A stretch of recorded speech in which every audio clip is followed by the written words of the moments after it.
Coming up next on the Filthy Rich Cleaners podcast. I will just say I was so absolutely blown away and inspired by how you handled yourself publicly. But holy like the way you kept it together.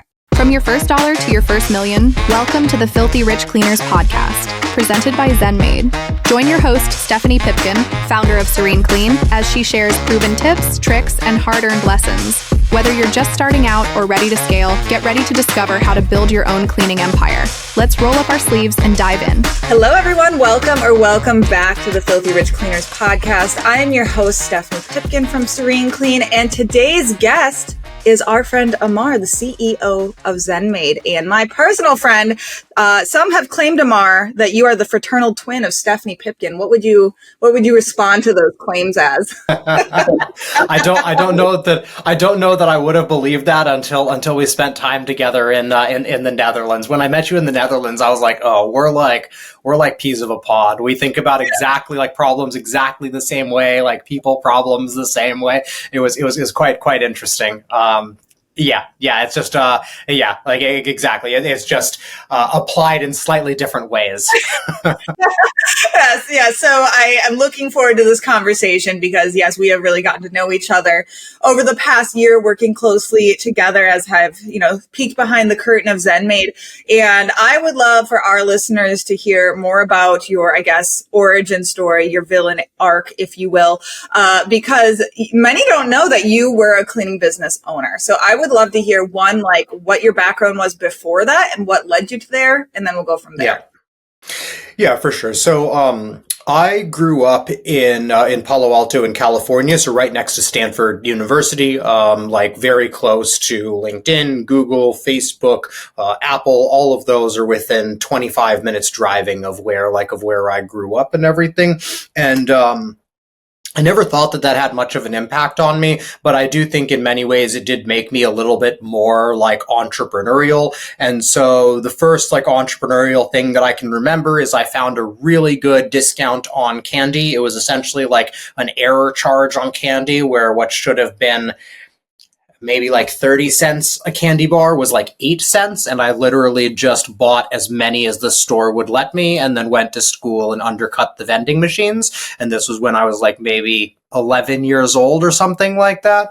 And so that's like the first time that I really had any sort of like entrepreneurial kind of inkling. And then I read The 4-Hour Workweek by Tim Ferriss when I was late in high school, maybe between high school and college. Right around that time is when that book came out.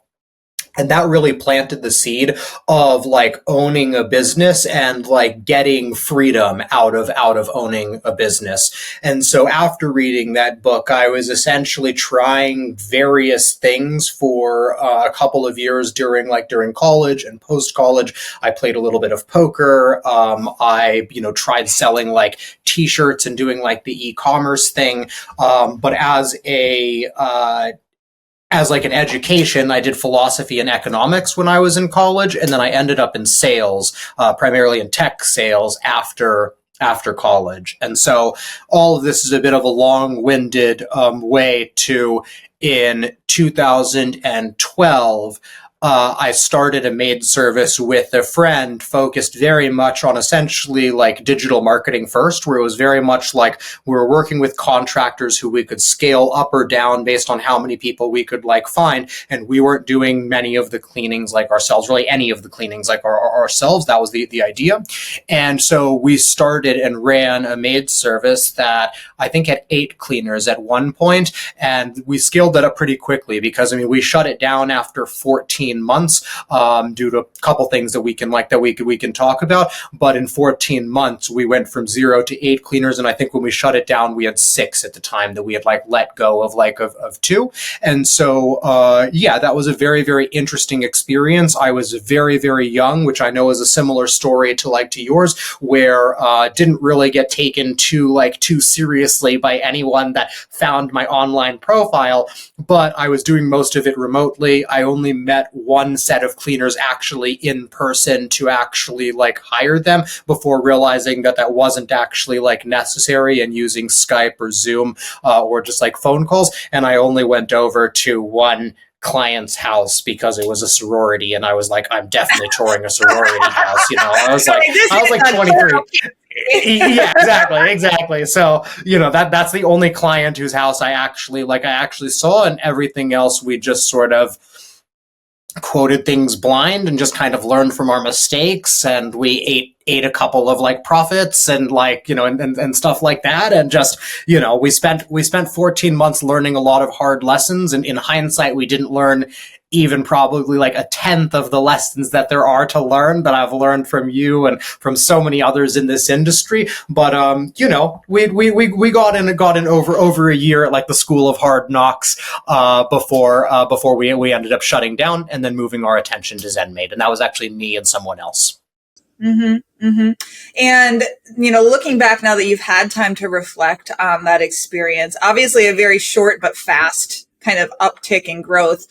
Overarchingly, what would you say some of the biggest things you did well and mistakes that you made during that time? I think the things that we did well were on the marketing side. We set up a good Google AdWords campaign that just brought us very consistent traffic that we were able to build around, that we weren't spending very much at the beginning, but it was enough to get the ball rolling. I think we got very, very lucky in that we did actually find some good contractors, and I wish that I could take credit for that, but honestly, we were willing to take anyone that was willing to work for us at the price that we were willing to pay, and we just got quite lucky in having a couple of people that people really, really liked. I do think I was good with communication, that I know that one of the teams, for example, didn't exactly look like your typical cleaners, kind of came across as ex-cons. I don't even know if that was true, which is not a great testament to how we were running the company. And this is just being completely transparent. Yeah. We just didn't know what we didn't know, and so they looked that way, but they were very nice. They were very genuine, right? You could tell that they were good people, and it was just one of those things. It's even if you're ex-cons, you're clearly trying to get your lives back together. And so I was just I think that I had the social awareness to let clients know if it's hey, I'm going to send in a team. They don't look like your typical cleaners. If you're not comfortable with them being there, that is perfectly fine, right? I'm not going to blame you for judging a book by its cover, that's perfectly fine. I understand the first impression that these guys might make, but I'm also telling you that they are a very good cleaning team and there is a reason that they work for us. So just let me know. And that alone will solve most of the problems, because then the person, they don't feel like they're complaining. You're giving them permission. If it's hey, if you're not comfortable, that's fine. I can send you another team. I just can't promise you the time slot that we've agreed upon because I don't have another team available then. And so I think there were little things like that. Yeah. That probably made people not, because you're calling out biases of hey, I know we're all biased in this way. And I mean, I've seen that done very well, because oftentimes in the groups, I'll see questions about male cleaners, male house cleaners. And there's a lot of back and forth and people getting pretty heated about that. And the biggest thing, when it comes to that is, I think, communicating from the front end so that the client feels like they have choice and something wasn't thrust upon them that maybe they're not comfortable with, because at the end of the day, if a client is uncomfortable with a man alone in their house, that's fair. That is fair. Yeah, but if you take that lead and just say, hey, I'm calling this out, I think that type of vulnerability and honest communication probably went very far. Yeah, exactly. I think that's always been kind of a personal strength of mine, that I've found that's the easiest way to build trust with people, is to just be more honest than they're expecting, right? And I think that's a really easy way to do that. And so I think that was one of the things that I think that we did well. But I mean, the mistakes, there were just so many to name, because it was just honestly we very much had our heads in the sand, right? That we had found a couple of blog posts that kind of outlined how to run the business, but we didn't really look any further than that. We didn't know about Debbie Sardone. We weren't looking for, the resources that ZenMaid currently offers, right?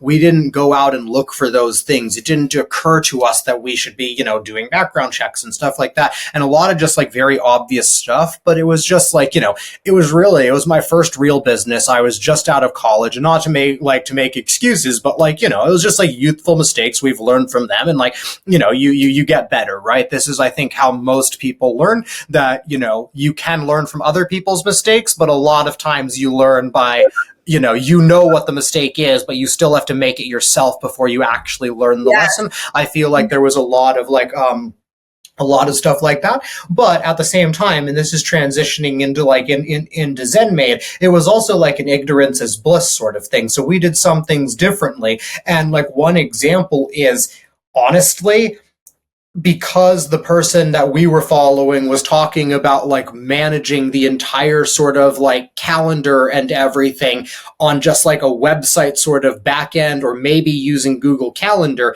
it never occurred to us to actually look up if there were any software out there that were made for maid services to help you like run the business.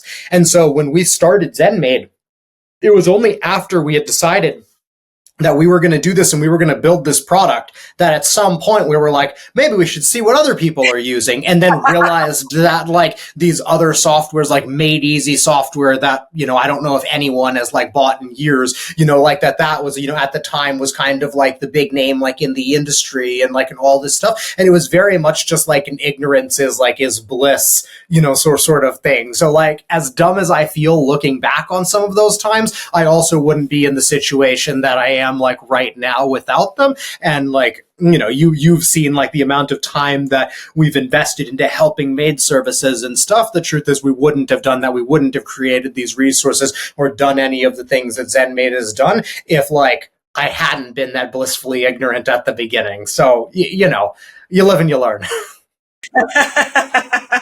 No, absolutely. You're so right. And I've said that many times before, is that I'm so happy I was so naive in the beginning, because if I had been aware, I never would have done the sheer amount of work that was about to hit me.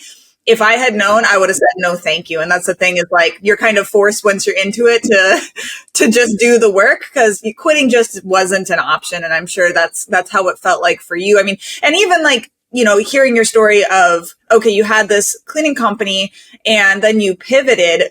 What made you feel like you couldn't do both? And like line in the sand, like, why didn't you try to do both? I'm sure it was the right choice, obviously, but I'm sure a lot of people would have been like, ooh, maybe I should do both. No, honestly, there was zero consideration of it. It was because I changed day jobs and was no longer in the area of the like the maid service that we were running, and I was running it with a business partner who was ex-military and like very sort of like by the book. This was before anyone ran maid services remotely, and he just was not comfortable with that, even though I hadn't been on location for a client or for a cleaner in months. I think that he just thought that if I left, then like everything would fall on him, even though it didn't technically change anything. And so there wasn't really any consideration there. Like, I had very distinctly shut down the maid service. Like, another friend had approached me previously about potentially doing it, but we didn't really seriously consider the idea until we were already like post maid service. Mm-hmm.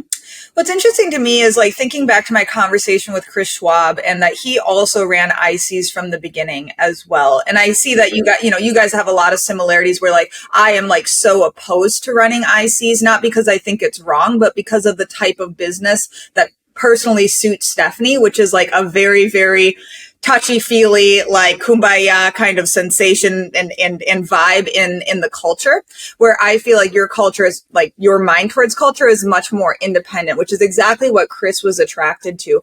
Would you say you were to start all over, one, do you agree with that? Two, would you do it the same? Okay, so great question. So that is how I ran the maid service, but you see how it is at ZenMaid, right? Yeah. That like what you just described is like the culture at ZenMaid. Yeah, exactly. The culture at ZenMaid is much closer to what you have at your maid service. So the interesting thing is that if I was running a maid service again, I don't think that I would have that much interest in sort of creating that. I would be okay with it if I had an office manager that was like doing it and was leading it.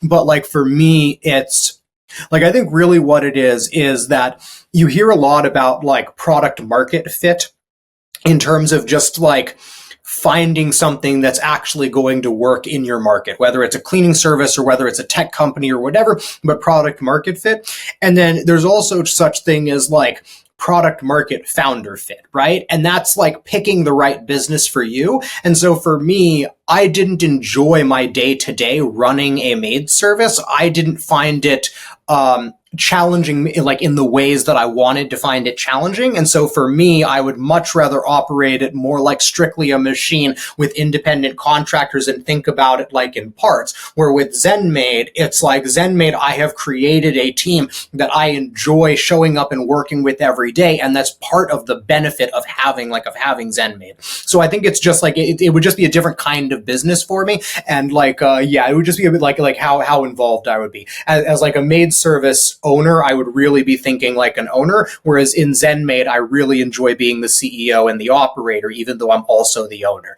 But like, I just don't have any interest in stepping back because I love the problems that we work on every day. Oh, that's so interesting. And it makes me think of something I saw by Alex Hermosi the other day that talked about like, if you're going to open a business, like which direction to take it. And one of the key things is like, if you are the user or the person that is having the problem, that makes you the ideal person to then solve that problem and sell that problem. And it's like, that's why, I talk so much about having your very authentic brand messaging being about how can you relate to your customers of like, I can relate to, I don't have children, but I get very, very upset if somebody comes to like this happened the other day where Derek was like, oh, so-and-so is stopping by in 10 minutes. I was actually in the shower and he like came in and I'm like, my face was just like, and he's like, no, they're not coming inside. I'm like, oh, thank God. Because like, and the house wasn't even bad, but it has to be perfect and I can't, like, it just is how I am. And so I can relate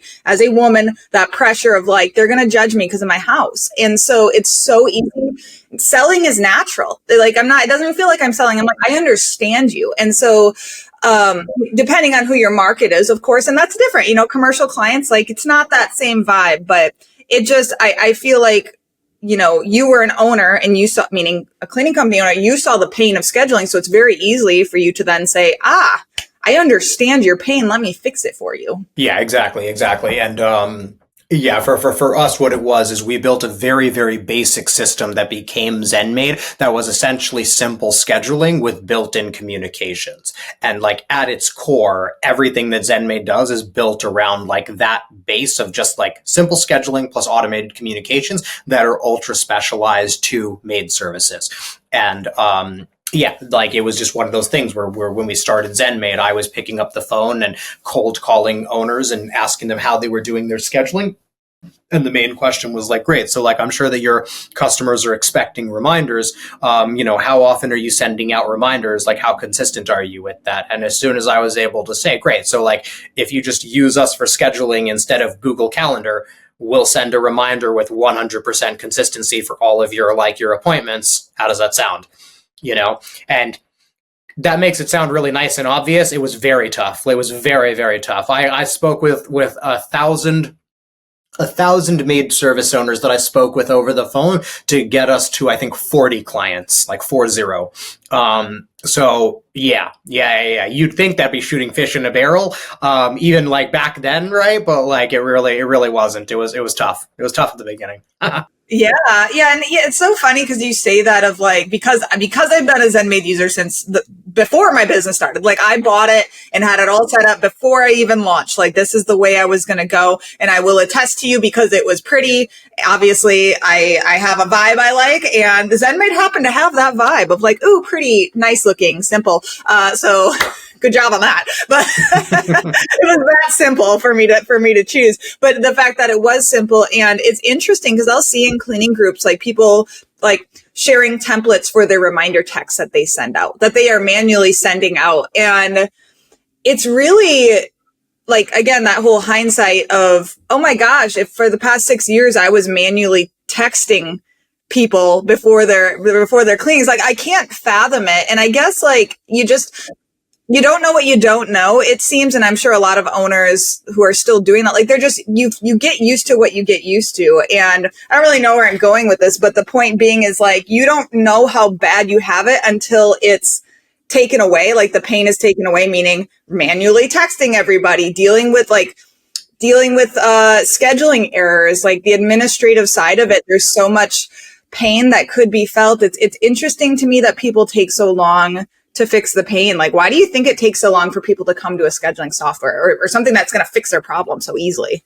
Honestly, it's mostly because they're just not feeling the pain yet. Right. So we have a competitor right now that's been critically down for 8 days now. Well, it's like now their users are feeling the pain, and quite a few of them are going to be coming over to ZenMaid because of that. And so oftentimes it's just the pain isn't like as acutely felt. That, like, honestly, there's a lot of people that are probably listening to this podcast that, know that they should have signed up for a trial for ZenMaid already and are maybe sending those manual reminders and stuff. And the truth is that most people listening, it's just that still works for them. Right. And that, like, maybe, sometimes for some people, it just takes one mistake where you forget one thing, you show up and it's like, okay, I can't have like that happen again. And there's something that actually makes people like feel that, like that pain. But I think that, for anyone listening, if you haven't like sort of made that jump yet, what Stephanie was just touching on of imagining the past 6 years of sending reminders for all of those appointments, it's not even about the time that ZenMaid is saving you. It's about taking one task off of your mental load so that you can just take that mental energy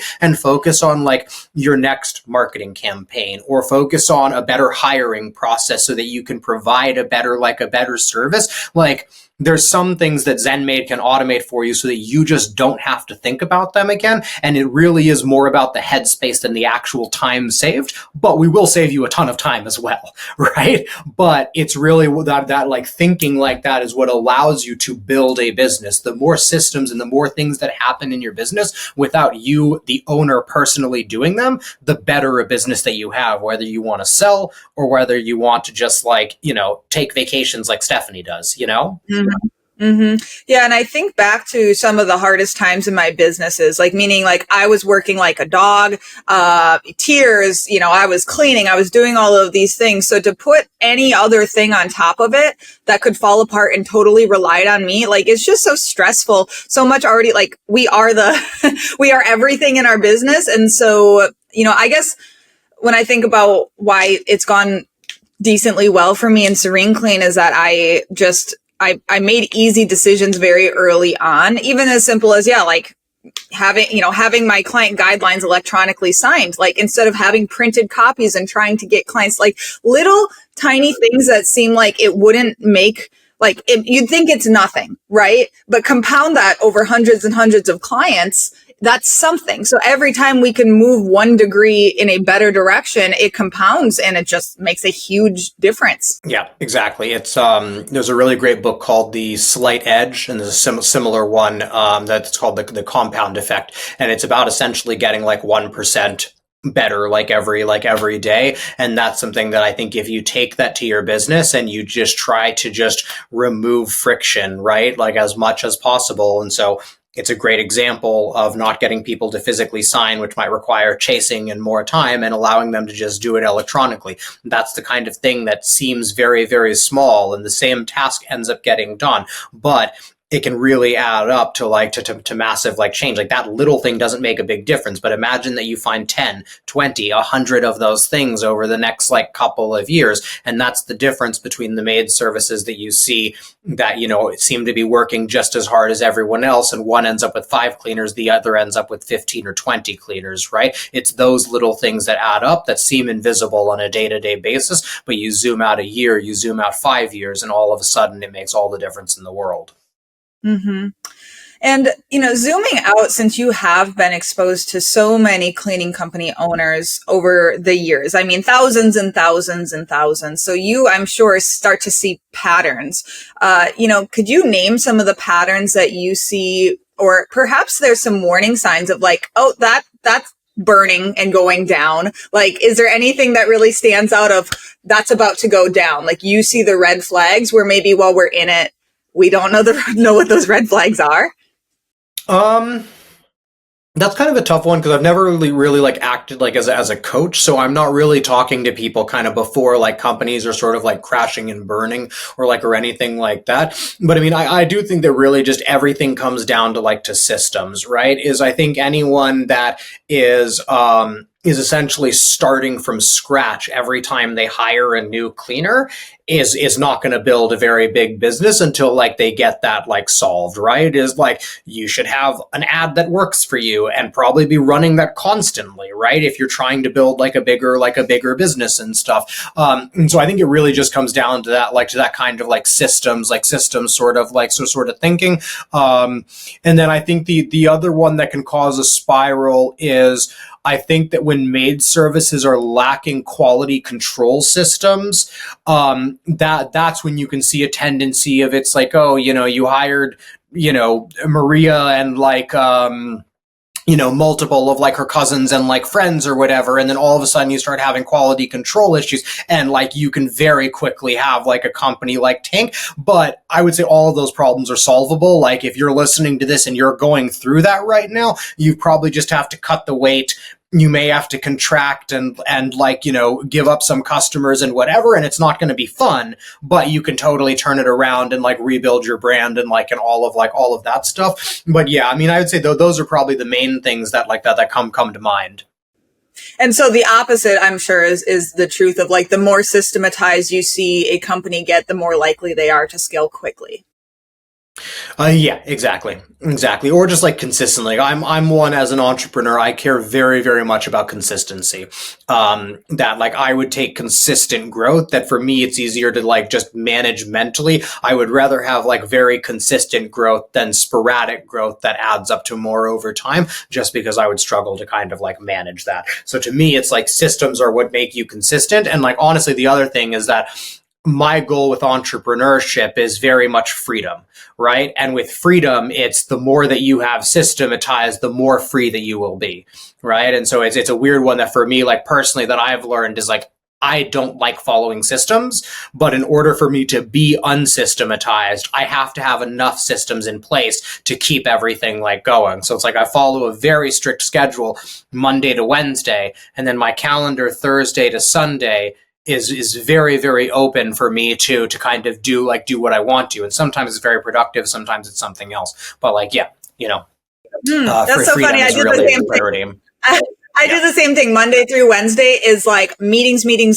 Like today, I mean, I pretty have pee breaks built in and that's it. That's slamming it all full. And then Thursdays and Fridays, nothing is booked as much as possible, just for me to actually have work time too. And I think, a lot of our listeners are still very much either in the field or very much the only manager. And I just find like if I had not built in those chunks of workspace, like uninterrupted focus time. And how did I do that? I woke up really early and nobody wants to hear that, but that's the only way I could do it. I mean, can you tell me what those early days of ZenMaid was like? I mean, it was very much bootstrapped. And what was your life like at that time and the things that you were going through? So just quickly, just before I forget, because something that popped in my head is, so if you're like, maybe not like a solo cleaner, maybe even like a solo cleaner, but if you're like running a maid service and you have a couple of maids right now, but you're still very much working like in the business, the best thing that you can do is to start giving yourself maybe Friday mornings or Friday afternoons off where you just go, I no longer clean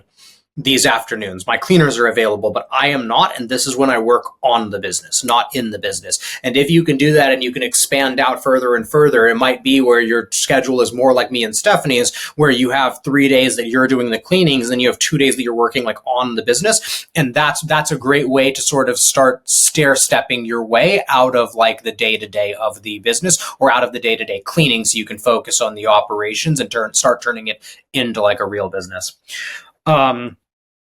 So yeah, to answer your question, the early days of ZenMaid were essentially myself and Arun. We were like the co-founders. So he started building the product, and we knew from the get-go that we were looking for very simple scheduling with simple SMS and email reminders and follow-ups. And that was pretty much the basis of the initial version. And then I think we were also building like a basic booking form. So while Arun was doing that, I was spending my time going through Yelp and cold emailing and then cold calling maid services that I found on Yelp, and essentially asking them, how they were like doing their scheduling, how they were liking that, if they were having any challenges with it. And it was very much like a customer development type call. So to go into how like my life actually was at that point, I would wake up. So I was in California at the time. And so I would wake up at 5 a.m. in California, and I would have my list sort of like, I would have my lists organized so that all of my East Coast leads were at the top of my list for the day. So as soon as I woke up, I would start calling all of the maid services on the East Coast where it was already 8 a.m. At 6, I would then go on to the next to Mountain like standard time and start calling them, or sorry, East Coast and then Central or whatever. And then from there at 7, I would be out the door, 7:15 on a train up to San Francisco. And then honestly, from that, it took a long time thinking about it. That was for about a 9 a.m. start time at the office in San Francisco. But then while I was like on the train and on my commute, that was when I was like listening to my entrepreneurship books, when I was listening to stuff on marketing and figuring out sort of what like the next steps were and everything. And so, yeah, then I would work a full day. I would make it home about 7 p.m. and do some more work on the train. And then 7 p.m. is when I would usually go and see my co-founder. And then he worked a very different schedule where he would start working for ZenMaid around 10 p.m. and would work until like 3 in the morning coding. Okay, so what I'm hearing is that you had your full-time job and you worked around it, which is exactly what I did. Because I had my full-time job probably, I think, 9 months to a year. And then I like backed. So I was working, still at my other job to financially be able to survive because the business wasn't maintaining it. And I'm so happy that you mentioned like you were just nonstop exposing yourself to material, to learning. And that's what obviously like our listeners, the ones that are cleaning right now, are doing that right now. So good job, guys. And it's just like, I would say one of the biggest testaments to my continual like growth and success is just, I am never in silence ever. And maybe that's a bad thing, but I can't stand it. 1. But 2, that sounds really existential, but I always have to be listening to something. Like I just always have some video on of something and just like marinating on it. And it sounds like you very much have always been that way as well. Maybe it's the ADHD, but like, what would you say that you've just always kind of been like that learning mentality yeah. Yeah, I definitely have that. I've always had that sort of like personal development sort of like bug or itch. That just the idea of just being able to like change kind of who I was in like different ways has always been very appealing to me and everything. And so, that's something that I've always been like, I usually am listening to stuff. What's interesting is, I've had some health scares recently and stuff. And so that sort of had me reframing a couple of things. And so I'm working on being a lot more present at the moment and being like less plugged in. But I think that's like entering kind of like a new chapter of life where like that's in part because I'm realizing that I've heard so much stuff now that at this point most things that I'm listening to like they don't really move the needle for me personal development wise. And so now it's like I'm trying to really what I'm really trying to do is like if I'm going to listen to something, am I going to be present in listening to it, or am I just turning something on to just like have it in the background? And there's still times where I choose to do that, right? That if I'm cleaning up the house, I'd rather have something on in the background. It doesn't matter to me whether it's like too productive or not. And then there's times where it's like, okay, no, like this is something, I've started walking the dog like unplugged a lot more, where typically I'd be listening to something there. And so, yeah, like I said, I think it's just kind of entering like a new kind of like chapter in life. And, I'm a couple years older than you. So maybe you'll slow down on the listening to stuff like at some point as well. We'll see. Yeah, right. Exactly. And, and on that note, I have to say that for those of you that don't know, Amar just went through some pretty crazy stuff. I don't know if you want to get into that, but I will just say I was so absolutely blown away and inspired by how you handled yourself publicly as the CEO to your company, and just I don't know if you were spiraling internally and that was at home behind closed doors, but holy shit, like the way you kept it together, I applaud you. Like that level of outer strength obviously reflects a certain inner strength. So, is that how you were feeling, or how did you navigate that? Because, yeah, it was crazy to watch. Yeah, so just to give the audience context, just yet to the conversation. So, like 7 or 8 weeks ago, I was diagnosed with a brain tumor that's about 1 millimeter from my optic nerves. So very, very close to like causing side effects. I got very, very lucky in finding it. But essentially during that time, I had a 3-week period or so where it was very clear that something was wrong, like inside like my head, but we had absolutely no idea how severe it was. And so we had, about 3 weeks or so where there was just a ton of like uncertainty and everything. And so that's kind of what Stephanie is talking about. With that, I have a very stoic philosophy towards that like sort of stuff. And then also like I think I'm very good at, as part of kind of the stoic philosophy of just like I'm very quick when new situations sort of present themselves to do like a worst case scenario sort of like planning in my head. And that's a muscle that like has just developed over time. And it's not expecting the worst, it's preparing for the worst, but expecting like the best. And so it's just something that in that case, it was as simple as, if this is terminal, then honestly, this is all very simple. I might have a couple weeks to live. I might have a couple of months to live. And if that's the case, then I know that the instant that I find out that information, I fly in like my family and like closest friends. And I was immediately just like, I like where I am. Walk the dog. I have a golden retriever puppy who is amazing. And just like, I would be perfectly happy here. And like, there's obviously some ramifications for the wife and like, and all of that. And there were things that I would have to get in order, like a will and stuff like that. But it was very much just like if that happens, that is a very, very well-defined thing. I know exactly where my focus and where my attention would go. And like, if it's not that, then I will like take it kind of from there. And so from there, it was just kind of like I don't know, what's going on here. It was funny. My wife and I were joking about Schrodinger's tumor of like, if you don't know that it's there and you get the MRI, right? Like, cause like I wasn't having any side effects, right? So I just, it was kind of like, well, like maybe there's a tumor there, but like nothing's happening to me. So like, does it matter? But yeah, right. The first thing you told me, like I thought, I don't even know, because we had a meeting on the schedule and I was like, oh, how's it going? Like you'd said you got blood work done. You're like, oh, it's not, I was like, how's your blood? And you said, well, it's not great. I have this giant tumor. And I was like, what? And you were just so chillaxed about it. And then like later on, we're like, well, maybe that's where your sparkling personality comes from. We can't take that out.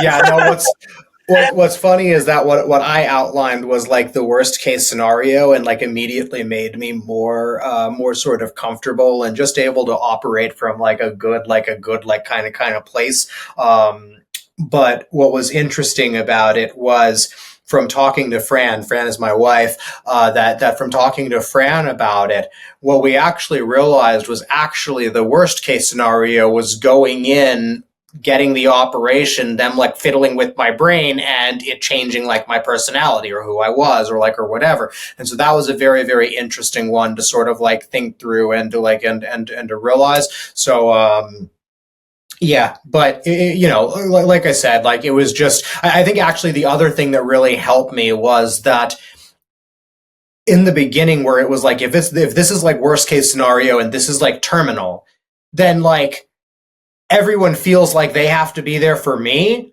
But really, it's more like I have to be there for quite a few of like my friends, right? That quite a few of my friends told me that they cried after hearing this, that, they're more on like the emotional side of like of things or whatever. And it was more like a very like immediate thing of like, I need to be strong for Fran here, right? Like if I start like freaking out and acting like this is like the end of the world, that's not going to make anything better. And I do find that helps a lot, that like I'm very externally like motivated and, for better or for worse, right? And so to me, keeping it together and like not even putting on that front, because that is genuinely like how I felt of just like, this is going to be fine, like this too shall pass, or it won't, and it's Fran's problem, either I'm tapping out right now and like that's that, like, or like, I'm going to be around to annoy her for a long, long time. And so, I don't know. It is what it is. The other thing is that I've also like thought about this of it's like, one of us is going to pass first, right? Like I'm not one to think that like that's not like going to happen or whatever. And so at some point this was like coming. The past couple of years with like her having long COVID, me having like a broken ankle has been a nice little like glimpse into what old age is going to be like, And like, yeah. So I don't know. There were lots of ways of like of looking at this, but I don't know. A lot of people have said that they were kind of like inspired by like how like I kind of like dealt with it. And like, honestly, if it was kind of like, worst case scenario or terminal, like that's how I would want to be like remembered, right? Like I want my funeral to be like a party for all of my best friends, not some like somber thing about like me no longer like being there. You know what I mean? Like that's just like how I kind of want to live life. So, and I was like that before the tumor, right? I'm even more like that after the tumor. Yeah, totally enhanced that. And honestly, like what you said about like almost not being forced, but when you have two options, either be strong or not be strong and kind of fall apart. For me, I'm the same way of that external motivation, especially when it comes to obligation to other people. And obligation, I don't mean that in a negative sense, but like we are obligated to the people that we care about and the people that we lead to act in a certain way. And for myself, like when I put it in the frame of I need to be strong for these people I care about, for my team especially. And I've mentioned that before in the podcast of like every time you lose it in front of your team, like you are eroding their sense of security in their job, in their team, in you as a person. And so the whole this is going to pass. When the dust settles, how did you handle it? It's going to pass one way or another. And so I love that you just said, like, looking back, you want to be remembered for keeping it cool, having that, not toxic positivity, but just realism and like, hey, me freaking out right now does not solve anything. It only is going to make it worse for everybody I love and care about. So how about we just don't do that? Which easier said than done sometimes, but yeah, exactly. And I think it's also that with like these choices, like to me, this is a reframe that's really helped me recently is that like, you're always going to go through pain, right? There's pain with every decision that you make, like fitness wise, it's like, there's the pain of being out of shape or there's the pain of working out, but either way, you're going to be in pain. Right. And so with that, it's like the same thing. We're like, this is going to suck either way. Like, I have a tumor, right? Like, this is going to suck. But like, there's also like, there's ways that it could suck like a lot less. By the way, Stephanie, I feel like we should also tell the audience that like, I'm going to be okay. You're good. You're good. Yeah, I'm good. Like, just in case. Yeah. Like modern medicine is an absolute miracle. Went in, saw a neurosurgeon. They've put me on medication that I'll likely be on for the rest of my life. And they were like, like you have a tumor, it's 1 millimeter from your optic nerve. This is just another Tuesday for us. Like they acted like it was just the like most not like a big deal, like ever. Like they looked at me like I didn't have a tumor when like we came in. And so, I'm essentially just on medication and my life is completely normal. I'm back to running ZenMaid and, life is good. Still have a golden retriever puppy. Yes, Lila is adorable. I have my Lily, my border collie, and they're cute until I came into the house yesterday, and she has been a counter surfer lately. So I had a plate with barbecue sauce on it for my lunch, and there's just a shattered plate all over the kitchen floor when I come in. The tortilla shell bag is just destroyed and empty, and I'm like, I love you and you're 10 years old. So like, please just go outside right now because I can't deal with it. Oh, yeah. They're fun though. They keep us young. I I'm sure this is how people feel about their children, but like neither of us have children, so let's just talk about our dogs like this. But yeah, I think that like honestly, just thinking about like the whole, you're gonna go through pain either way. I mean, at different stages of ZenMaid, I'm sure that it's been incredibly painful, but then looking back, you're like, oh, well, this is just a different state. You know, the whole more money, more problems. Like, I feel like it's just more money, different problems. That's what I've experienced with Serene Clean. And honestly, it's like, which problems do you want? Like, I had problems when we were bringing in 10K a month. Now we're bringing in, a few dollars more than that. And now I have different problems. And I prefer these problems because at least I have time freedom. So, what kind of problems did you face in the beginning that maybe have morphed in, like, what are the stages of problems that you have hit during the lifespan of ZenMaid? Oh, that's a great question.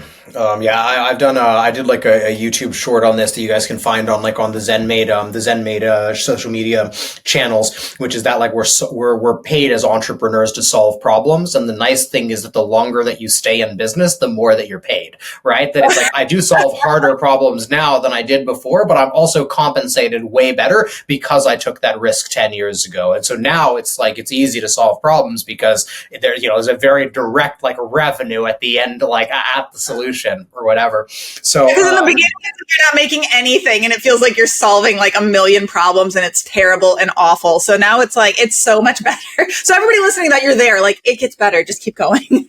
Yeah, exactly. Okay. So I think I'll probably try to answer this one like pretty quickly. And then if you want, we can like double click into like anything that you think is interesting. What a like bloody software bro thing to say. We'll double click into that. I've been hearing podcasters say that, and I keep thinking, God, what a douchebag for saying that. And then like I just come out with it on a podcast. So here we are. All right. So with ZenMaid, so it essentially is like there's essentially like three sort of chapters or whatever that every company kind of like goes through or whatever. So at the beginning, it's like I was building like the product, and that's like building the product and building like the marketing. So I personally spent a lot more time like working on everything that was non-product, and then my co-founder Arun built the actual like product, and we made decisions together like strategically, but he made a lot of decisions. Like now I have a lot more control over the product than I did like back then. That's a good thing though. Like I think that had I had control of it, we would have made just as many mistakes, but in different ways. And because we made mistakes in kind of ways that he had made the decisions for, it's kind of like he fixed them all, right? Whereas like if I had pushed them, then maybe it wouldn't have worked that way. And so at the beginning, it was building the product and then building like the marketing. And then after that, it was like building the actual company when, you have like the building of the product and the marketing kind of going a little bit without it. It's building more the company and the actual organization. And then now I'm in the stage of building the team that builds the company. And so that's like a different level kind of as the CEO. So going back to like, to the beginning. In the beginning, a lot of it was just sort of developing like a good enough product. It wasn't the best product. It was a good enough product to actually like add value.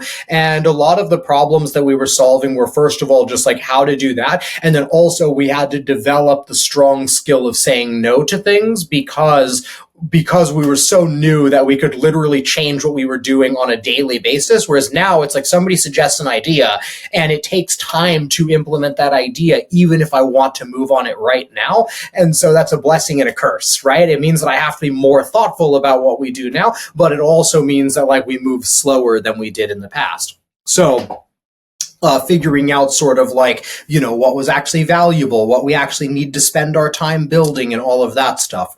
An early mistake, for example, was we thought that the new booking forms that we were building would be the greatest thing since sliced bread. And my initial co-founder was a much, much better developer than he was a designer, and I didn't have any eye for design either. So the forms that we put out were just not good. I was not a good marketer at the time. I had only done sales, so it was like poorly written copy, poorly designed, and just nobody wanted them. So we put them out, and just they completely fell flat, like on like their faces. But then surprisingly, people absolutely loved the calendar. and like the reminders. And so that sort of like was the initial problem that we solved on the product side. And then from there, it was like, we began to get some momentum and to go from there. On the marketing front, it was the same thing. It was honestly just hustle that like we did cold email, cold calling, and then we got very lucky with an early partnership with Sharon Tinberg back in the day that she was our first like official partner for ZenMaid, and that took us up to maybe like 150 clients. So I probably spoke with like maybe 2,500 maid service owners to get us to like that point, and then around that point is when our content marketing began to kick in. So I had just shared, like almost luckily, I had just shared a couple of like pieces of content about things that had worked for me in our Maid service that we were running prior to that. And around 150 clients, all of a sudden people began coming to us because we were sharing the 47 keywords that every Maid service, owner must use and stuff like that. And then from there, we began building like the marketing, like kind of machine. Let's see. Got to take a deep breath. So just a second, I want to pause on that real quick because how many, actual timeline years. What year are we at in business at 150 clients? Customers, ZenMaid customers. I would say probably about 2.5, 3 years in, I would say. The reason I want to highlight this is because, you're 2.5, 3 years in and you have been for years now cold calling and cold emailing, correct? Like that was a consistent action that you were taking that was paying off, but it was sounds like very painful. Painful, quote unquote. But I think so many people are afraid to do the hard, icky thing, which is just being really tenacious. And like you said, the consistency of not only results, but of action, even when that results coming out is really slow and pulling it out. And I think that we all say we would do anything for our business until we're asked to do something that we don't care to do. And then we're like, ooh, not that though. I'm not going to do that. And I think a lot of people feel that way about selling, about cold calling, about cold emailing, doing drop-offs, doing quality control, all of these different things. It's like, well, I just want to make the money from it. Why do I have to do this part of it? And it's that's not how this works. And I just wanted to highlight that you were very tenacious and persistent for literally years, not just drop of a pan, Yeah. And the one thing that I will say there, though, is that if you're an introvert listening to this and you're oh, well, I'm never going to succeed because I'm an introvert, your hustle doesn't have to look like my hustle, but the hustle has to be there. Right? You need to find a way to get in front of people, right? Maybe you can succeed by sending 10 times more cold emails and not doing any cold calls. But the point is I did what it took to get ZenMaid off the ground. And so at some point when I actually left the US and was traveling. So I guess that actually would have been right around that time. But even before that, because if I remember correctly, I was only doing cold calling for about 8 months. And if I remember correctly, I think that it was because after 8 months, our cold email campaigns, we had scaled it up and were sending enough and getting enough of a response rate that I no longer had to cold call, that I could just wait for people to respond and call the people that asked for a call back. And no longer had to had to chase, right? But it was there's a great essay by Paul Graham on do things that don't scale. Is if you're a solo cleaner right now and you're trying to hire your first cleaner or whatever, you don't need to worry about scalable systems. So it's interesting because I did talk about earlier about how systems and processes are kind of the difference between folks that scale and folks that that don't. But there is a time where it really is just hustle. And if you're a solo cleaner, spending your time formalizing a hiring process to hire one person is just not the best way to spend your time. It's far better to hire that one person and then to document the things that worked while hiring that process and starting from there and then refining it as you go. And so I do think, and you've seen this with ZenMaid, that sometimes I feel the need to remind the team of it's now I feel I'm relatively chill. It's I make a decent amount of money. I don't have to work as many days. I've got a lot more freedom of schedule, but it's I can up that intensity when I want to. And that was needed at the beginning of the company, right? The company would not have made it without that initial intensity from both me and Darun. That some of the stuff that he did code-wise is stuff that a lot of coders wouldn't be willing to endure without a guaranteed payout on the other side. And so some people make it look easy. Very few people actually have it easy. Oh, so true. And that, you see the quote unquote finish line of the chapter either of us are at of traveling and time freedom and blah, blah, blah. But I love that you said where that intensity is because you've experienced it and you can immediately turn it on. And I'm the same way. Managing Serene Clean, it could be 5 hours of my week or less if I wanted it to be. But I can crank that up to 11 if necessary, and I'll do that periodically or depending on what is going on in the business. And just knowing that you have that ability, it's something that's nice to tap into when necessary. And also, to remind your team, that you can bring it still. You're not just this person who's just off and enjoying life or whatever. Yeah, exactly. Yeah. And it's just being able to turn it on. But I think it's also that you've seen of leadership does come from the top.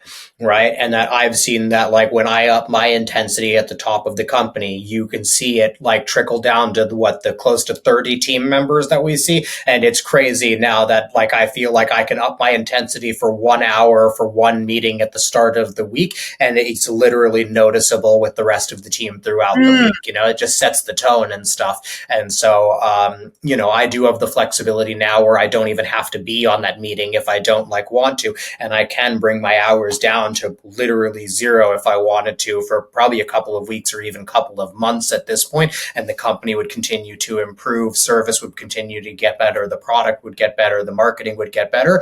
But like I said, I love the problems that we get to work on every day. I have a call coming up in an hour that's just on, product and stuff and just how we can solve more of these problems for Maid service owners and just remove clicks or add more value and stuff. And just, I'm going to be here until that changes. So it's been 11 years and I love it. So.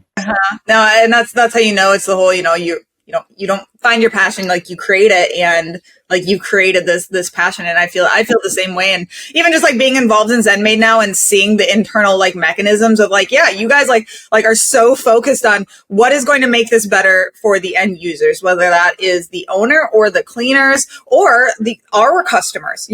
Our customers, you have to make sure you're serving them as well, in different ways. So it's really interesting to see how you guys kind of attack all of those angles. And I'm really it'll be fun to talk about that the next couple phases of you saying you move slower, and I've seen this where it's there's so many things that you guys want to do, but in order to actually get things done to completion, you have to say no, not right now. And that takes so much discipline. I struggle. That's my biggest struggle is I want to do it all, and I'm sure that's probably a challenge for you. Yeah, exactly. No, I heard something, you mentioned Alex Hormozy earlier. I heard something, I think he was referencing Steve Jobs of that people think that focus is about concentrating on something really, really hard. But what focus actually is saying no to everything else other than the thing that you're trying to focus on. Right. And it's just removing that as an option. And so, it can be quite difficult. That I certainly understand opportunity cost a ton more now than when I started the company, and that when we started the company, it felt more like we had a speedboat, or maybe not a speedboat. I was going to say a speedboat because you can change directions, but more like a rowboat in that it was weak and pathetic. But now.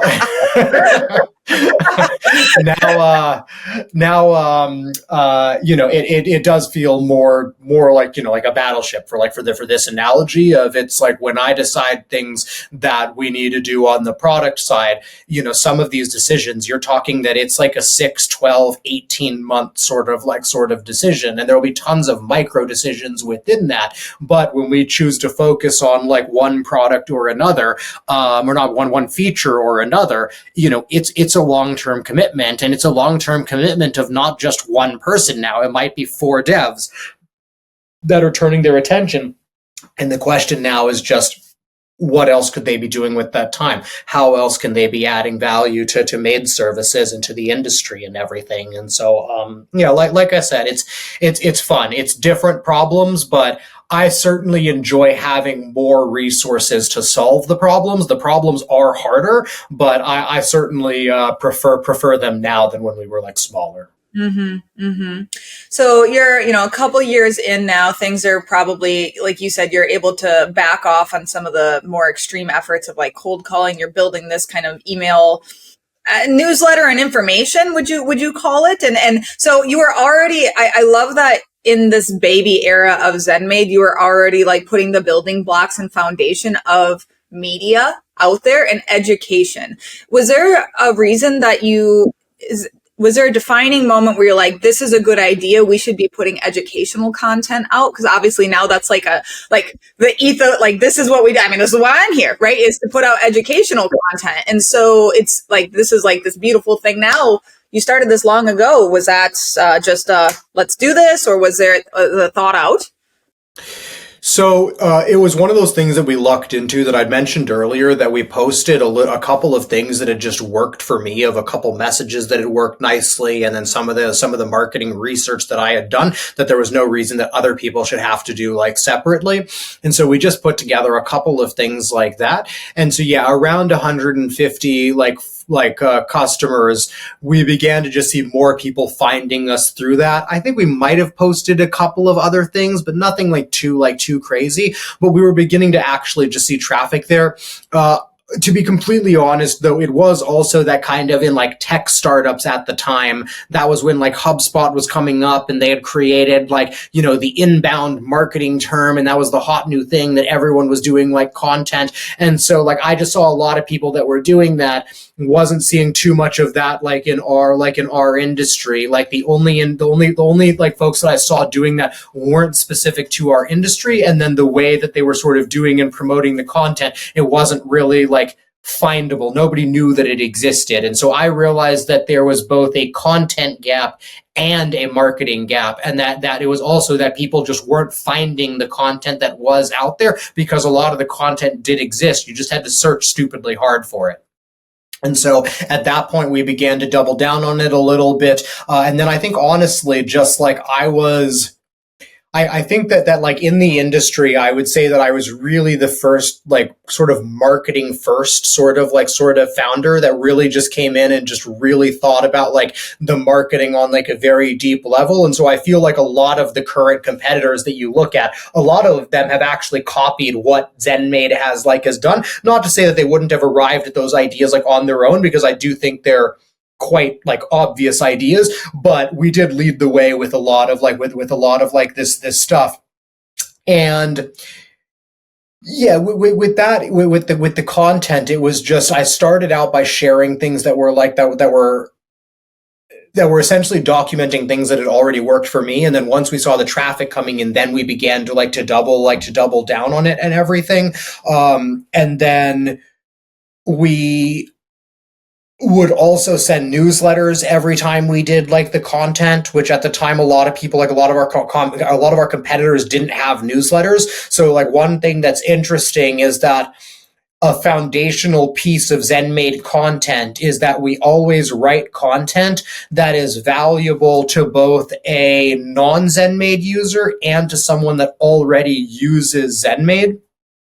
And that's something that you'd think is this well thought out, strategic thing, because it's the best way to write content and all that stuff. And it is the best way, I believe, to write content. But the funny thing is, the reason that we do it is because back when we started our newsletter and our email list, I was so unsophisticated that I couldn't figure out how to send an email to just ZenMaid users, to all of the users on our email list, or to just the non-ZenMaid users. So every time I wrote an email, every time I wrote an email or wrote any piece of content, in my head, I knew that I was writing this to every maid service owner out there. And so that was actually a really nice challenge, because it forced us to really think through of okay, if we're writing this piece of content and it's not just to trick somebody into signing up for a trial, but it has to be valuable to an actual ZenMaid user, that raised our standard for content. And so that like really sort of like laid the way. And then from there came the community, the ZenMaid mastermind on Facebook. A couple of years later, we did the ZenMaid or the Maid Summit, which is the industry's first virtual summit, and a bunch of like other things. And so now content is a massive part of like the company. And you and I have talked about this before, that at some point I shifted my thinking and reframed this for the team, that like essentially you can think of the company in two like elements. And one element is that we're a media company that provides content, provides the best free content out there. Again, like this podcast, the best free content out there for maid service owners to run more successful businesses. We happen to monetize that audience by selling them amazing software that helps them to manage their maid services in more time, or less time, make more money, manage in less time. And so that was a nice way for us to sort of like break this up. But then the interesting thing, just thinking about it as a media company, is that if something happened to the ZenMaid software and it went completely under overnight, we still have a very valuable asset here, because there's so many other ways that we can help maid services to be successful, which is ultimately our company mission, right? Is like, that's our slogan, is making maid service owners successful. And so, it happens to be through software, but there's lots of other ways that we can help people. I love that. And it kind of, that's your brand. And I think that that is one of, for me, overarchingly, I would say one of the biggest weaknesses I see among all small business owners, not just our industry, but oftentimes in our industry, is that there is no strong brand at all. And I think I just have for little 22-year-old Stephanie, she just intrinsically understood branding, and that this needed to be consistent and it needs to be laser focused. Who is Serene Clean?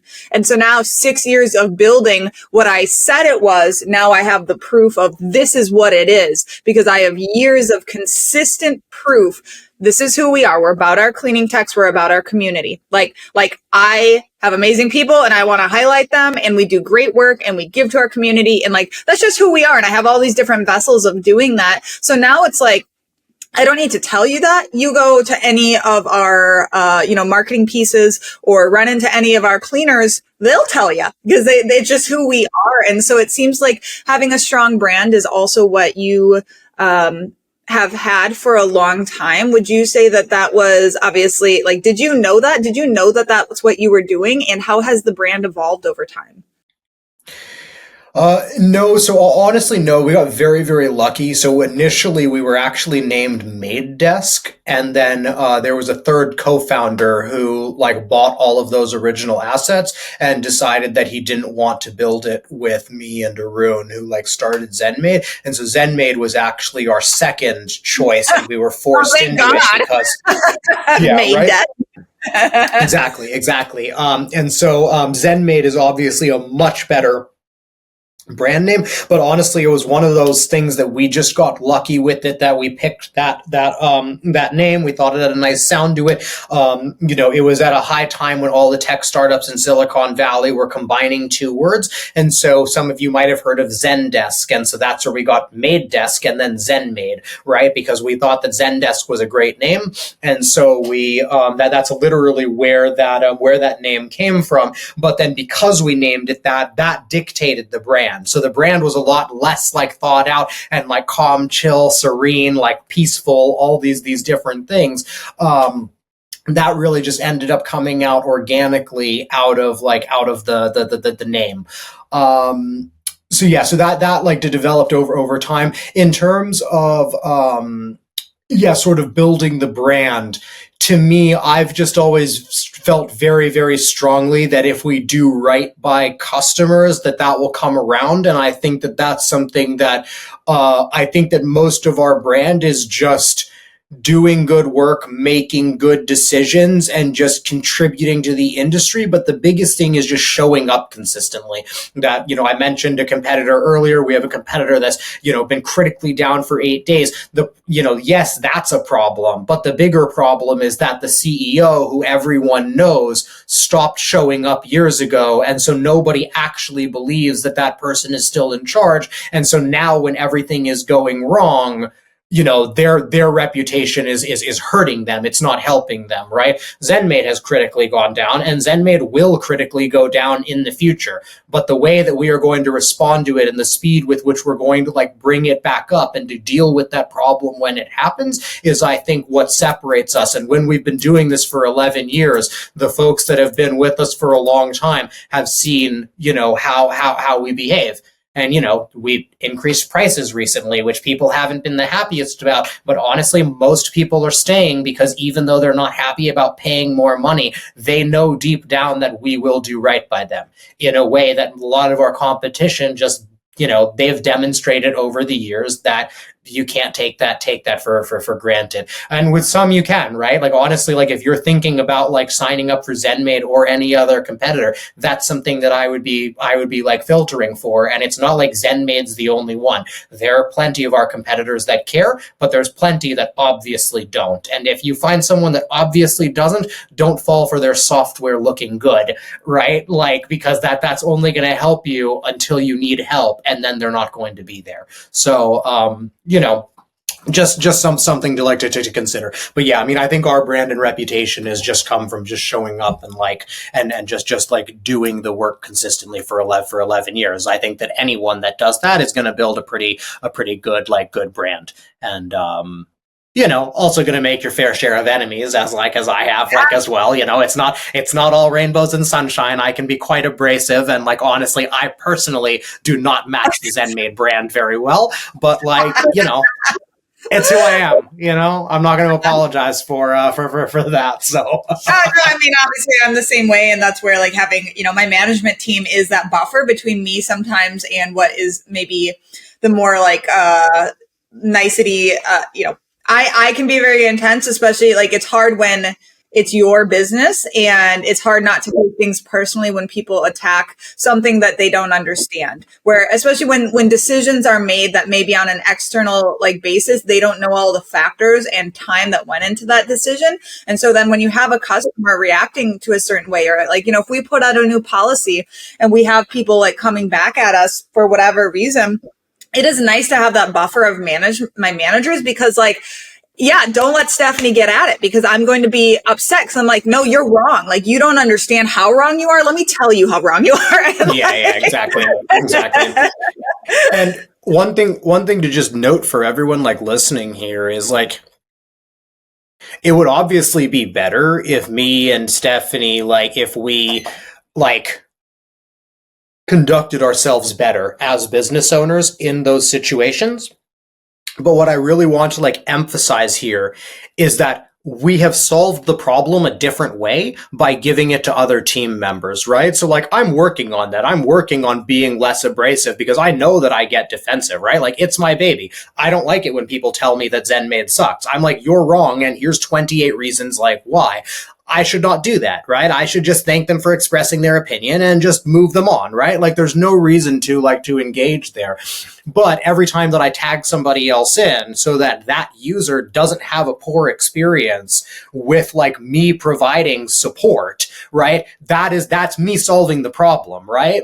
Yeah, it would be better if I could just control my tongue or my temper or whatever. But ultimately, it's about making sure that the user has the best experience. And so that's something that I've really embraced, where it's okay, it's okay. I feel defensive about this. That's fine. I can let Jorge handle this, because he's going to make the user feel amazing, and then everybody wins, right? I keep a happy paying customer, and or whatever it might be. And so just something that over time you can overcome these things, and hopefully I'll get there, but I've solved the problem another way in the meantime, and ultimately that's what we get paid for as business owners. I'm so glad you said that, of yes, we are people and we have our flaws, and so this is really more just acknowledging and solving the immediate problem that flaw causes. Like my customer relations manager, Katie, she can stay cool as a cucumber. Like no matter how ridiculous that other person is, she stays cool where not I. And Jorge, he's a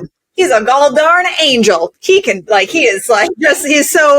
calm and not saying that you and I are bad people, but it's like, okay, we have this potential weakness. Same with training. I hate training. And that means that my new staff member is not having the best experience, despite the fact that like, I know how to clean really well, but I have no patience for that. And instead of trying to force myself to be somebody who I'm not, which is a patient cleaning trainer, now I don't train. Like, and that is a luxury that over time, that was the first thing I delegated. I got that off my back of like, once I had a good cleaner, you're training. Oh, you like training? Great. Like, that's fantastic because I hate this. And so I could have just like beat myself up and tried to like make myself, I could have done that, but that effort to me wasn't worth it when it's like, well, the ultimate goal is for me not to even be doing this. So why push that? Just the customer, you're not going to be on the phone every day with customers. Like you're the CEO, just like I can't be out cleaning. I'm the owner. Like that's not the goal. So like, why really like focus on this, Yeah, exactly. But what it's funny because I keep like referencing things here, but I think another like important thing is there's two things there of like that like you can solve the problem in different ways, but it is also really important to acknowledge that even though Stephanie wasn't a great trainer, that she did that for long enough until she could hire the help. And so it's like if you stick with it for long enough, you may have to do things that you don't want to do and that you don't love doing, but the idea is that you do them for long enough that you get it working, and then you can bring someone else in to actually like do that and to systematize it, right? So like we're not saying that you can just pay other people to solve all of your problems because like you can't when you're really small, right? You have to solve them yourself, but you also can get to the point where you can provide better service than maybe you personally can provide. And so that and also like I understand what makes a good trainer. You understand what makes a good XYZ. So it's like that way I don't get bamboozled. I don't get taken advantage of. Same with, bookkeeping is my prime example. Like just because you don't like bookkeeping doesn't mean you can just say, well, I'm not going to do that because I don't like it. No, you need to do it and you need to get damn good at it before you give that to somebody else, because that's how you get embezzling. Exactly. Yeah, exactly. Yeah. So honestly, I would say obviously you've grown a lot throughout the years. Is there any things specifically like traits that you say you really feel you are great at now that maybe were not the case before, that your different stages of business has forced you to become this like better XYZ? Yeah, so many things, like so many things. I think just like as a leader, I think that I'm completely different. Like I look at myself like now and compared to 6 months ago, I feel like a completely like different person. There's too many things to count. I would say that one thing that I've invested a lot of time into since like my early 20s is working on communication in various ways. And I think that's been really helpful. So at the beginning, communicating through the written word, so copywriting specifically, was like the core skill that I needed to develop early on to begin writing persuasively and getting people to sign up and to take action and all of these things. And I feel like that journey has continued over time, where for some time it was like public speaking and like presentations during like the ZenMaid journey and like working on that. Now it's like most of the stuff that I'm working on tends to be more like internal, right? Like you saw my presentation in Zandvoort, last year, for the team. And the year before that, it was the Day 74 project, where like I was presenting to the team on the importance of making sure that every ZenMaid user has an outstanding experience, not just, of course, like during the entire time, but we usually focus on the first 14 days and making that experience like outstanding. And I was trying to reshift that. If it's like, no, like you want the ZenMaid user to have 74 days where until they hit day 74, most users aren't fully on board. They may know they're going to move forward, but that's how long long it takes. And so like there's things like that where like my communication, I feel like, has really, really developed. And communication is like, leadership is communication to me, right? That like those are two sides of the same coin. And so I would say that is probably like the biggest thing. I would say also that I just have like a ton of mental models now that I'm able to just much more quickly apply to many like situations where just the speed with which I'm able to simplify things down to what's the core issue or what's the core question here, that's something that like I'm noticing more and more. It's like clearly it's a muscle that I've been exercising for a couple of years and stuff. And so those are probably the biggest ones that like that come to mind.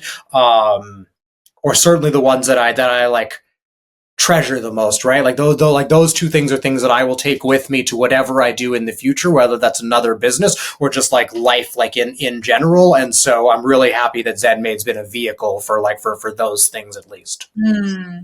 Yeah, that's such a good point. And I feel I've experienced that same thing of like Serene Clean has been the vehicle of my personal growth as a person, because every single year I have changed so much, even since I've known you, even in the past 3 months doing this podcast, like it has changed me. Like, it's amazing if you just let things teach you and are open to, receiving things, of even speaking better, speaking more clearly, like looking back to different episodes where I'm like, oh my gosh, like, Stephanie, stop going, every time somebody says something, and actually learning and then applying, and little things like that are overarching big things of you just saying that mental model of being able to get to the core of the problem. Like, okay, for me, starting out my operations meetings every Wednesday morning, what is the problem that we are trying to solve today? Like, actually just saying that question, because we went through several weeks of, we're an hour and a half into a meeting, and it's just like, what are we even doing here? Like, what are we trying to solve? And just that clarity. So,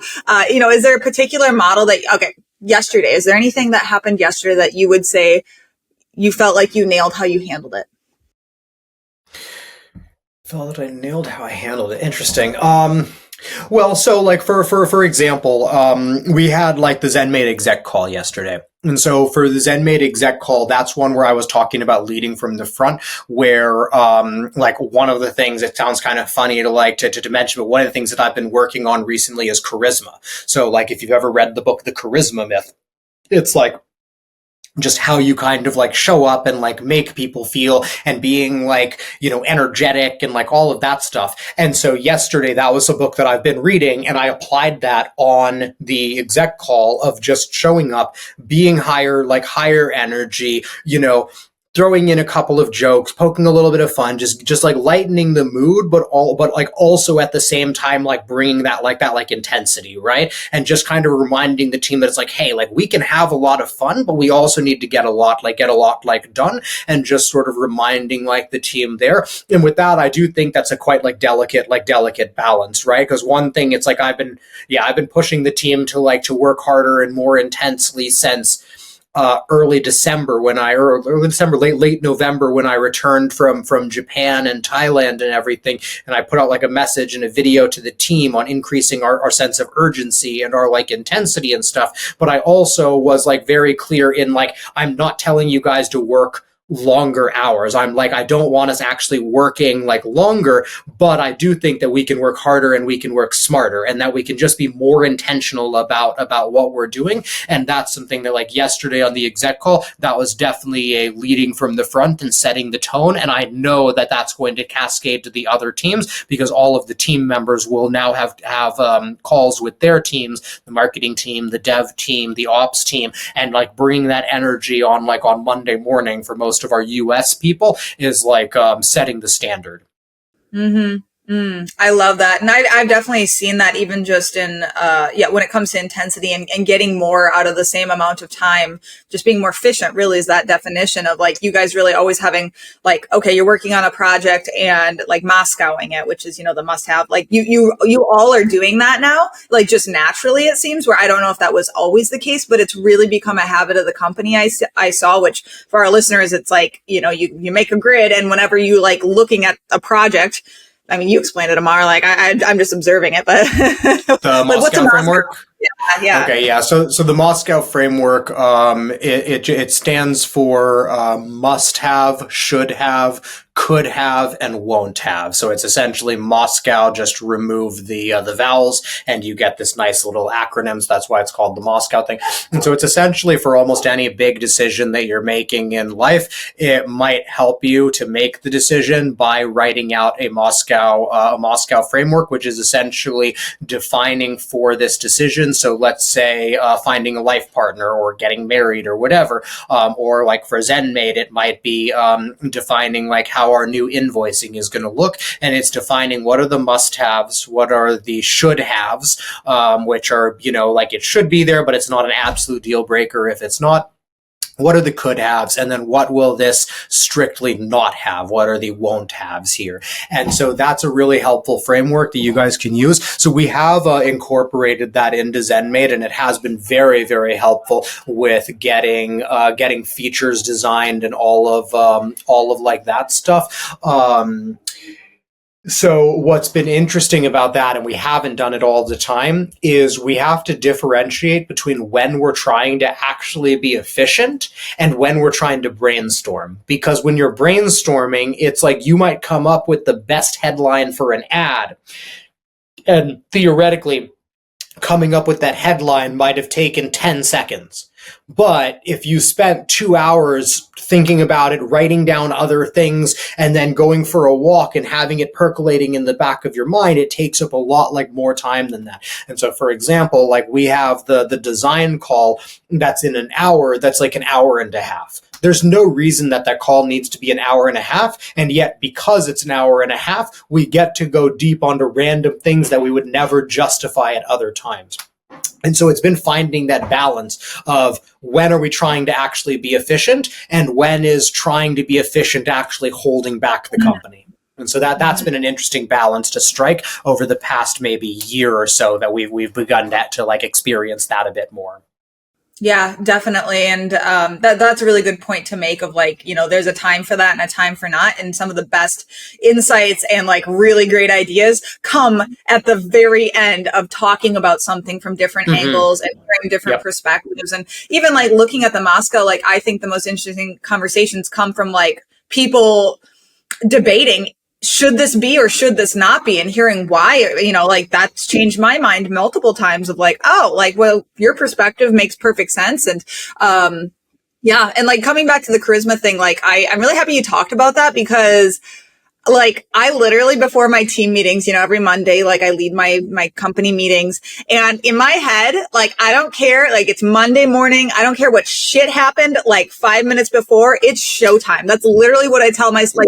It is my job right now to entertain, inspire, educate, and every single person, I talk to every single person in my team that shows up there, and I'm connecting with them and things like that, because for me, them having a strong sense of loyalty is very important. And I find that those connection points, especially because I'm in Savannah, they're in Wisconsin, that is my whole goal of that meeting is do they each feel connected to me and that they could come to me or come to the leadership team, So charisma is really important. Being charismatic is so important. It really is. It really is. And so, those are the kinds of things that, I don't think most people talk about, but it goes a really long way. If you're a maid service owner and you're still meeting clients in person, you can go work on sales or you can go read about charisma and you'll probably sell a lot more, it's a very, very interesting one. Mm-hmm, mm-hmm. Well, gosh, I feel like we could talk for hours, and we'll have to have another episode, but we can wrap it up because I'm sure everybody's tired of us babbling. So, I guess, takeaways is just, you're pretty awesome, Amar. And I think that it's, it's pretty amazing what you've done and the community that you have built, because the ZenMaid community is quite something. And, I don't know how many people are in the mastermind that are not even ZenMaid customers. That would be interesting to me to know, but it's just a really beautiful, welcoming place for education. And obviously that's where I have came from, is even from my first Maid Summit talk to where I am today, that's changed my life in so many ways. So thank you for creating this platform for us to connect, because as I've said so many times, this is a lonely path, not only entrepreneurship, but specifically the cleaning business, because we are alone cleaning in houses, and we're not like around people. So thank you for that. Yeah, for sure. I appreciate that, and it's nice to be recognized, because obviously it's been a long time that we've been investing into this and everything, and so it is very nice.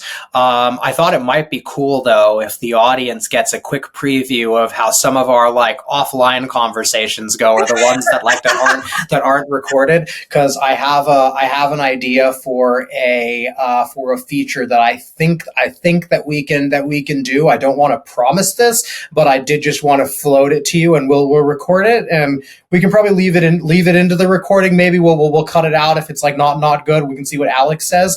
But okay, so Bunty took the exports from one of the ZenMaid accounts and just uploaded that data directly into ChatGPT with zero formatting changes, and then was able to just ask ChatGPT questions and essentially just generate reports based on that. So I messaged Alex, and I think that it's going to be possible for us to do that, where I don't know exactly what it would look like, but it might be you like click into, it might be like a reporting area or like a reporting chat or something like that, and it would essentially just put your information into ChatGPT. And then you could say, like, what is my average customer from the past 3 months paying me? And ChatGPT would just go through and give you like an answer, and you could actually chat back and forth for information about your data.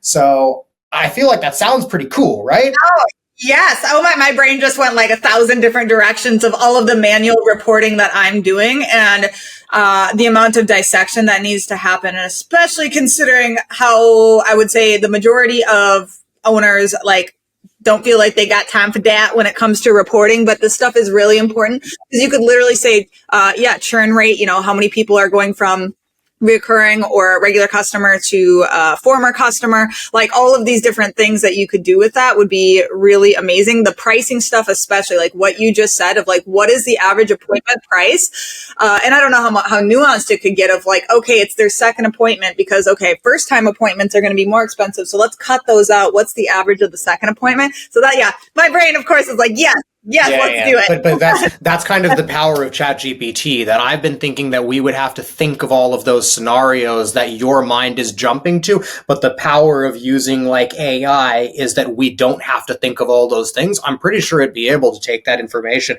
to take the question you just asked and answer it with the information like provided. But yeah. Okay. Cool. Well, that's a nice little teaser for you guys, and little preview of this is whenever I have ideas, I usually like ask Stephanie if she wants to jump on a Zoom call, and then this is how I gauge like the excitement of our audience is like, how does Stephanie react to this? So yeah. I'm like, no, don't do that. Like that's dumb. Then usually I might listen. So we just have to get Father Alex, who is the mastermind developer, to say yes, because he's the one who actually has to do all the work. Yeah, exactly. So yeah, we'll let him listen in on this conversation, and he can decide which way we're gonna go. But Stephanie, thanks for having me. Like, of course, it's the ZenMaid podcast, so like, if you guys are listening to this and you're not on ZenMaid, sign up for a trial. Let us know what we're missing that we can add that would earn your business. We probably already have it on the list. It's probably just a matter of priorities, but more feedback can never hurt. So give it a shot. Let us know what you think, and we hope to see you inside the program. Yes, and at that, guys, hit that like, hit that subscribe, put a comment down below, give Amar some love for all of the work he's put in for all of us over the years, and we will see you on the next episode of Filthy Rich Cleaners. Bye, guys.